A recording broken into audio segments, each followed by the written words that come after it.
मंजिलें उन्हीं को मिलती है जिनके सपनों में जान होती है। मंजिलें उन्हीं को मिलती है जिनके सपनों में जान होती है। पंख होने से कुछ नहीं होता यारो, हौसलों से उड़ान होती है, हौसलों से उड़ान होती है।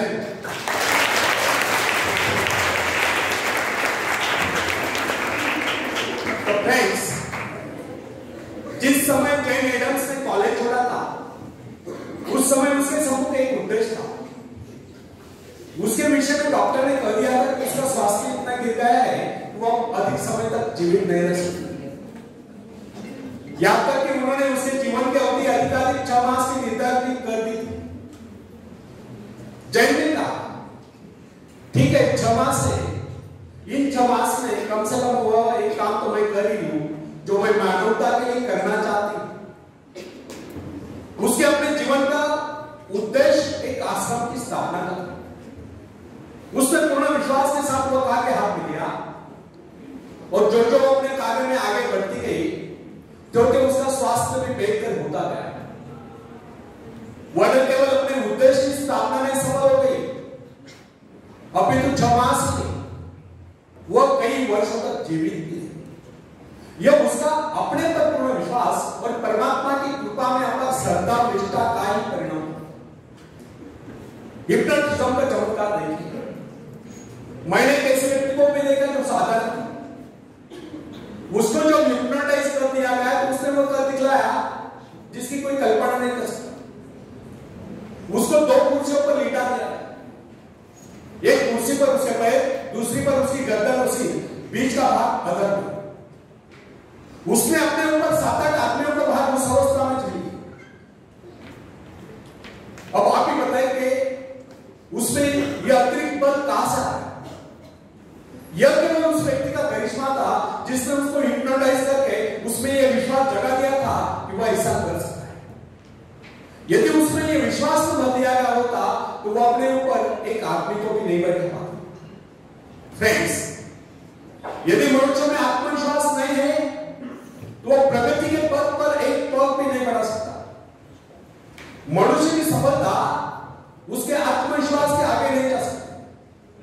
सफलता केवल आत्मविश्वास का अनुकरण करने वाली चीज है। मनुष्य की संकुचित विचार उसकी असीम शक्ति को सीमित कर देते हैं। जो जो मनुष्य में आत्मविश्वास की वृद्धि होती जाती है क्योंकि उसकी कार्य शक्ति बढ़ती जाती है। मनुष्य की इस कार्य शक्ति का माप उसके उत्साह से किया जाता है जिसके माध्यम से अपने सृष्टा से जुड़ा होता है। यदि उसने अपने आत्मविश्वास का वो तार छोटा कर लिया तो उसमें शक्ति भी थोड़े समय के लिए आएगी। फ्रेंड्स, अब्राहम लिंकन के विषय में कोई किसी प्रकार का अनुमान नहीं लगा सकता। वह दिखने में बहुत ही सामान्य से था, किंतु जो ही अमेरिका में पहले पर उत्तर दिशा से प्रो युद्ध की सनसनाहट आरंभ हुई और राष्ट्रपति पद के निर्वाचन का समय निकट आता गया, अचानक लिंकन के मन में भाव था क्यों न वह इस बार अपने सारे राष्ट्र का भार अपने कंधों पर ले। बस फिर क्या था, विचार आते उसने नीचे किया, उसका आत्मविश्वास ज्यादा, वह राष्ट्रपति पद के निर्वाचन के लिए प्रत्याशी बना। उसने उन लोगों से कहा जो किसी उपयुक्त व्यक्ति की तलाश कर, आप मेरे नाम का समर्थन क्यों न करते? उसने कहा कि उसके अंतःकरण में प्रेरणा हुई कि उसको देश का कार्य करना चाहिए, इसलिए वो खड़ा हुआ। उसने उस समय के राजनीतिविदों को बता दिया कि इस विपत्ति की परिस्थिति में वो देश की बात को संभालेगा, उसमें ये योग्यता है। उसने अपना आत्मविश्वास प्रकट करते हुए कहा कि इस निर्वाचन में अवश्य विजय होगा। उसका यह कहना आत्मश्लाघा नहीं समझना चाहिए, अभी तो इसे उसका आत्मविश्वास ही कहना होगा। उसका यह आत्मविश्वास वरदान सिद्ध हो, सत्य सिद्ध हो। और लिंकन राष्ट्रपति पद के निर्वाचन में विजय घोषित है और दुनिया जानती है लिंकन एक सफल राष्ट्रपति हुए। फ्रेंड्स, जो व्यक्ति अपने भाग्य का निर्माता है, जो आत्मविश्वासी होता है, उसके प्रति सभी श्रद्धा और सम्मान की भावना रखते हैं। इस प्रकार के व्यक्ति की सभी सहायता करता है, जिसके विषय में लोगों को यह विश्वास हो जाता है किसी विशेष कार्य के लिए नियुक्त है। ऐसा व्यक्ति जहां भी जाता है सम्मान पाता है, सब उसकी ओर हंसर भरी नजर से देखते हैं। ऐसे लोग जिस मार्ग पर भी चल पड़ते हैं उस पर उनका मार्ग स्वयं बनता चला जाता है। फ्रेंड्स, जॉन ऑफ आर्क के भीतर से पुकारे कि उसे अपने देश को शत्रु की दास्ता से मुक्त कराना है, शत्रु की गुलामी से मुक्त कराना है, और इस शक्ति के आधार पर उसने फ्रेंच सेना का नेतृत्व किया और सफलता प्राप्त की। यदि उसमें यह भावना न होती तो उसकी शक्ति मात्र एक सैनिक से अधिक। यदि उसमें आत्मविश्वास और ईश्वर पर विश्वास न होता, वो कभी भी फ्रेंच सेना का नेतृत्व नहीं कर सकती थी। अपने आत्मविश्वास के बल पर उस समय वो चार्ल्स को समझाने में सफल हुई कि इस परिस्थिति में केवल वही देश की सेना का नेतृत्व कर सकती है, इस प्रकार देश की रक्षा कर सकती है। जॉन के हृदय में जो प्रबल आत्मविश्वास और ईश्वर के प्रति दृढ़ आस्था थी, उसके बल पर उसने फ्रेंच सेना का सेनापतित्व संभाला। उसका आत्मविश्वास वरदान सिद्ध हुआ। यद्यपि उसको युद्ध कला का प्रारंभिक ज्ञान नहीं था। बाल्यकाल में जब अपने माता पिता के भेड़ों की रखवाली करती थी, उस समय ही उसको कुछ आभास हुआ था, किंतु उसका पिता उसकी खिल्ली उड़ाता था। इसके अतिरिक्त वो नारी थी। नारी को सैनिक रूप में देखना हर किसी के लिए सहज नहीं था, किंतु आज तक आत्मविश्वास उसको उसके पद से डिगा नहीं सकता। उसको किसी की परवाह नहीं थी कि कोई उसको कुमला नहीं कहकर उसकी खिल्ली उड़ाए, किंतु इतना साहस था किसमें जो उसकी खिल्ली उड़ाता। उसका आत्मविश्वास उन सब पर हावी हो गया, और उस आत्मविश्वास के कारण एक नारी, एक साधारण सी नारी इतिहास के पृष्ठों पर सदा सदा के लिए अंकित हुई। फ्रेंड्स, नॉर्थ पोल की खोज करने वाले पेरी के आत्मविश्वास के विषय में करीब विचार किया। उसने इसके लिए एक बार नहीं अनेक बार प्रयत्न किए, अनेक बार उसको अपने जान के लाले पड़े, किंतु क्या इससे वो निरुत्साहित हुआ? यहां तक कि उसका जलयान खंड खंड हुआ। अनेक बाधाएं सामने, उसके संगी साथी उसको बीच मंचदार में छोड़कर चले गए, किंतु वो अपने आत्मविश्वास के आधार पर अपने उद्देश्य की सिद्धि के लिए आगे बढ़ता ही गया। उसके अपने जीवन का लक्ष्य उत्तरी ध्रुव को प्राप्त करना था, जो उसके मन से कभी नहीं था। फ्रेंड्स, संसार में ऐसे लोगों की कमी नहीं जो कि छोटे छोटे पदों पर कार्यरत होते हैं। क्या कारण है जो उन पर आज्ञा चलाते हैं? वे उनसे योग्यता में कम होने पर भी ऊंचे पदों पर पहुंच गए। इसका एकमात्र कारण उन अधिकारियों में अन्य योग्यताओं के साथ साथ आत्मविश्वास भी था। और ये जो छोटे छोटे पदों पर कार्यरत है, वे उनसे योग्यता में और शिक्षा में कम होने पर भी, अधिक होने पर भी इसलिए छोटे पदों पर चिपके हुए क्योंकि उनमें आत्मविश्वास की कमी थी। मेरा एक परिचित जो कि अन्य अधिकारियों की अपेक्षा कम आयु का था, किंतु यह उसका आत्मविश्वास ही था। मेरे परिचित जो अन्य अधिकारियों की अपेक्षा कम आयु का था, उसको अस्थायी रूप से उच्च पद प्राप्त हुआ जिसकी उसको अपेक्षा कर रही थी, किंतु यह उसका आत्मविश्वास ही था कि उसने वो उस पद की गरिमा को इस प्रकार निभाया कि लोग आश्चर्यचकित रहे। यह उसका आत्मविश्वास ही था कि अनायास प्राप्त उस पद पर उसने सफलता से कार्य किया, और उसके स्वामी का, उसके मालिक का उस पर विश्वास दृढ़ हो गया, और उसने, मालिक ने उसको उसी पद पर स्थायी रूप से, परमानेंट रूप से नियुक्त कर दिया।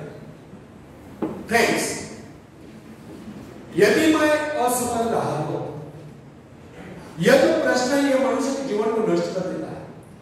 यह भावना कभी अपने मन में उठने नहीं देनी चाहिए। असफल रहा तो क्या हुआ, फिर कभी सफलता मिल जाएगी। किंतु आरंभ से यह सोचकर हताश हो जाना उस परमात्मा के प्रति विश्वास है जिसने आपको उस कार्य की प्रेरणा दी। जब मनुष्य अपने आत्मविश्वास पर संदेह करने लगता है तो निश्चय जानिए, यदि वह सफल भी होता हो तो भी सफल नहीं होगा, और यदि उसमें आत्मविश्वास है तो फिर वह कभी असफल हो ही नहीं सकता। अपने आत्मविश्वास के दम पर वह कोई रास्ता निकाल लेगा जो उसको सफलता के शिखर पर पहुंचा देगा। अपना मूल्यांकन आप करें। लोग आपके विषय में क्या बोलते हैं यह महत्वपूर्ण नहीं है। महत्वपूर्ण यह है कि आप अपने विषय में क्या सोचते हैं। यदि आप में आत्मविश्वास नहीं है तो लोग कुछ भी कहें, आप सफलता के निकट नहीं पहुंच सकते। और यदि आप में आत्मविश्वास है तो फिर लोग कुछ भी कहें, आपको सफल होने से कोई रोक नहीं सकता। बेंजामिन डिज़ाइन जो कि एक साधारण सा व्यक्ति था, इंग्लैंड का प्रधानमंत्री बनने में सफल हुआ। उसमें क्या विशेषता था? यह था उसका आत्मविश्वास, उसके मन के रूप था। यही कारण था कि महारानी विक्टोरिया भी उसे अपने व्यक्तिगत मित्र जैसा सम्मान देती थी। कर्नल रूजवेल्ट में क्या विशेषता थी? केवल एक ही, उसको थियोडोर रूजवेल्ट पर अगाध विश्वास था। अर्थात उसमें आत्मविश्वास कूट कूट कर भरा हुआ था। यदि उसमें इतना आत्मविश्वास न होता तो फिर उसको कितनी सुविधाएं मिलती, उसमें कितनी योग्यताएं होती, उसके कितने साथी उसका उत्साह बढ़ाते, वो उस स्थिति में नहीं पहुंच सकता था। हाँ, कुछ ऊंचा भले उठ जाता। फ्रेंड्स, विश्वास का मनोविज्ञान मनुष्य स्वभाव की बहुत ही विचित्र बात है। आध्यात्मिक आधार पर विश्वास अधिक दिखता है, जबकि मानसिक धरातल पर विश्वास नेपोलियन जैसा होता है। अन्य सभी नारियां तो उसके सैनिकों के समान होती है, और जब वे सैनिक अपने नेता पर, अपने सेनापति पर विश्वास करने लगते हैं तो उनकी शक्ति स्वयं में दोगुनी जाती है। फ्रेंड्स, यह मनुष्य का आत्मविश्वास ही, मनुष्य आज यहां तक पहुंच गया, इसका एक मात्र कारण उसका आत्मविश्वास ही था। अन्यथा वो पहले तो वन्य प्राणी ही माना जाता है। मोजेस में इतना आत्मविश्वास भरा था कि वो इजराइल को बियर जंगलों में से निकाल कर ले गया। फ्रेंड्स, यदि आप डरते हैं तो इसका अभिप्राय है कि आप में आत्मविश्वास नहीं है। आप ईश्वर की संतान, उसे आपका दुर्बल जीवन स्वीकार नहीं, वो आपको दुर्बल देखना ही नहीं चाहता।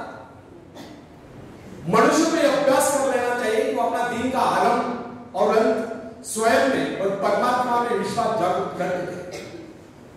यदि आप में पूर्ण आत्मविश्वास है तो इसके विपरीत विचार आपको पथभ्रष्ट कर नहीं सकते।